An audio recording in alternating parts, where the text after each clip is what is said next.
Hey guys, welcome back to an update on the new layout, T's Wagons. So I've had struggled to come up with a name with it, and I didn't want it just to copy exactly the location that I'm loosely modelling, if you know what I mean. So I've copied the sign that's on that I found on the net for T's Yard Wagon Repair Depot. But I've decided to actually call the layout T's Wagons. So yes, it's a small micro O gauge layout. The main board is 1200 by 600 with a smaller section, which is technically the fiddle yard and head shunt for that end, which at this point will not be scenic. That just lifts off and can be stored underneath the layout, so that way I've got access to that table and my printer. That's just connected by the main layout's wide and has a couple of leads coming off with a couple of crocodile clips, and then I just attach the crocodile clips to a couple of terminals on the back of that section. I was getting some shorting. At that point, just down there is an electrofrog, whereas the other two on here are Pico's wonderful unifrog, which I will always buy in the future. So much easier. No additional wiring. So anyway, don't want to ramble on too long, but about the same time this is uploaded onto the channel, there'll be a running session which I hope you enjoyed, just to give you a taste of how it will operate.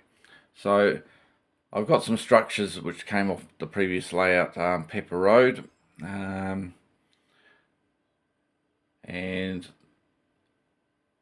they may not be their final locations, but I've just sort of placed them in various places around the layout because the layout needs to be lifted up and I need to do some additional wiring for the building lights. There's a couple of electronic lighting effects going to be on the layout, which I will reveal probably in an upcoming video, but wiring needs to be put in place for that.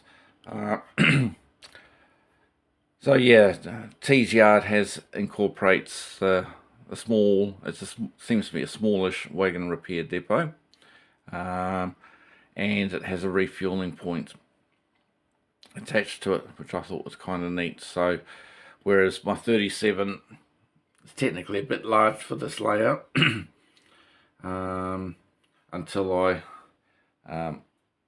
build section 2 or build the extension for it there, where I can have a longer head shunt. Can't really move a lot of wagons, but this loco and any future, I'd love to get a class 58, by the way, or a 24-25 is probably more practical for the layout, but being shorter, Bobo locomotives. But anyway, this is the refueling track, so I'm going to have to scratch build some. There was little sort of tin huts along the side, where it was obviously to protect the filling equipment, the pumps and what have you, so that the locomotives can be refueled. This tank may or may not stay there. On the real T's Yard,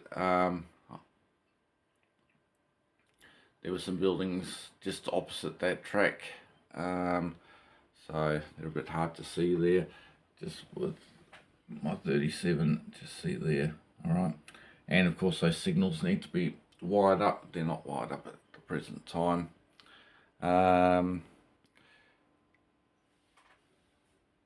From about the end of that railway office there, Across here through to the front of the yard, there's going to be some concrete hard standing, and it's going to be sort of made to look a bit grungy, cracks in the concrete, weeds coming through. It's going to look kind of neat. Not entirely sure what I will do in that back section there, whether there'll be another industrial structure which is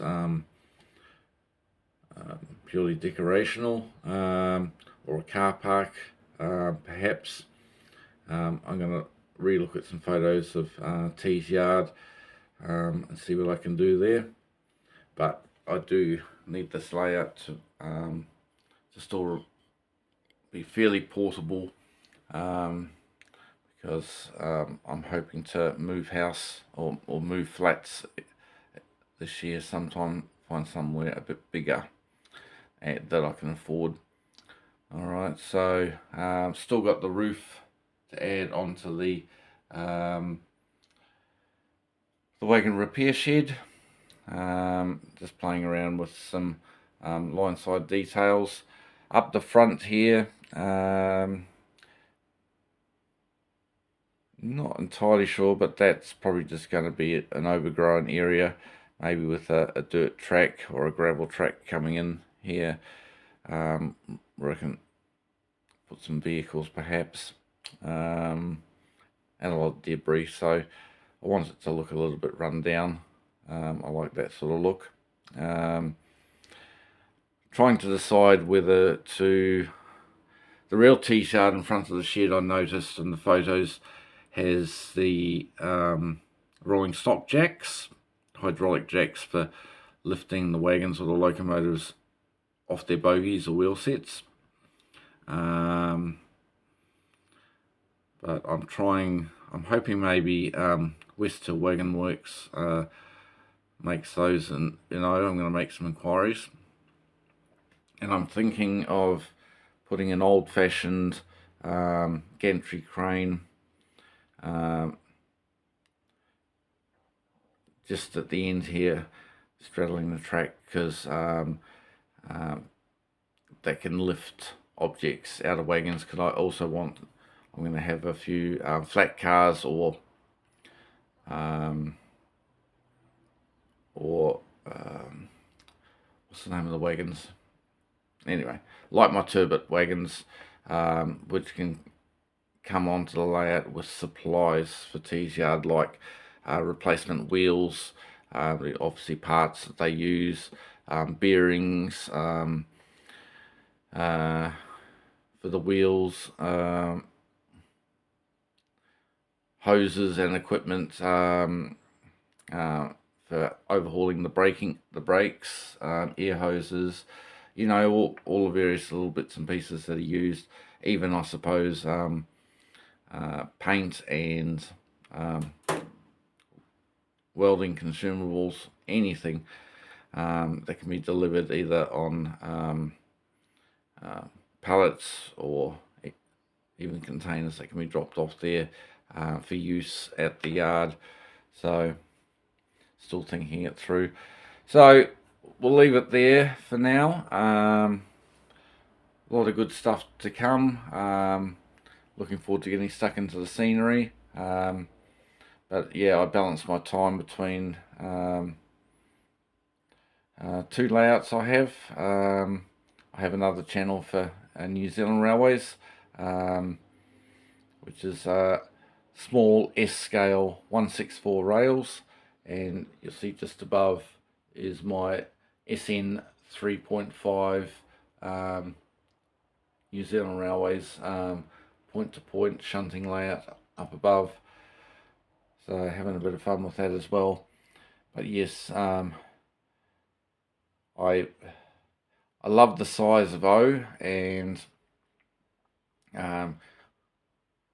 here in New Zealand, the modelers, there is a scale called 9mm, which is the prototype. The rolling stock is 1:34 scale, running on, I believe it's 32mm track, and that gives it the narrow gauge 3'6" correct proportions. but that is out of my league in price, and just about everything has to be scratch or kit built. There's a lot of scratch building with SN 3.5, but also the other factor is the model NZR being larger again than UKO at 1 to 43.5. I need a lot more room. So yeah, I love both UK and my own country's railways, so I dabble in both. Alright, all good for now. We'll sign off. Happy modelling, stay safe, and don't forget to like, subscribe, and share my videos and help me promote it. I do post a bit on Facebook page, 7mm railway modelling, I think it's called. And I share a little bit of stuff on there as well. Alright, bye for now. Take care. Until next time.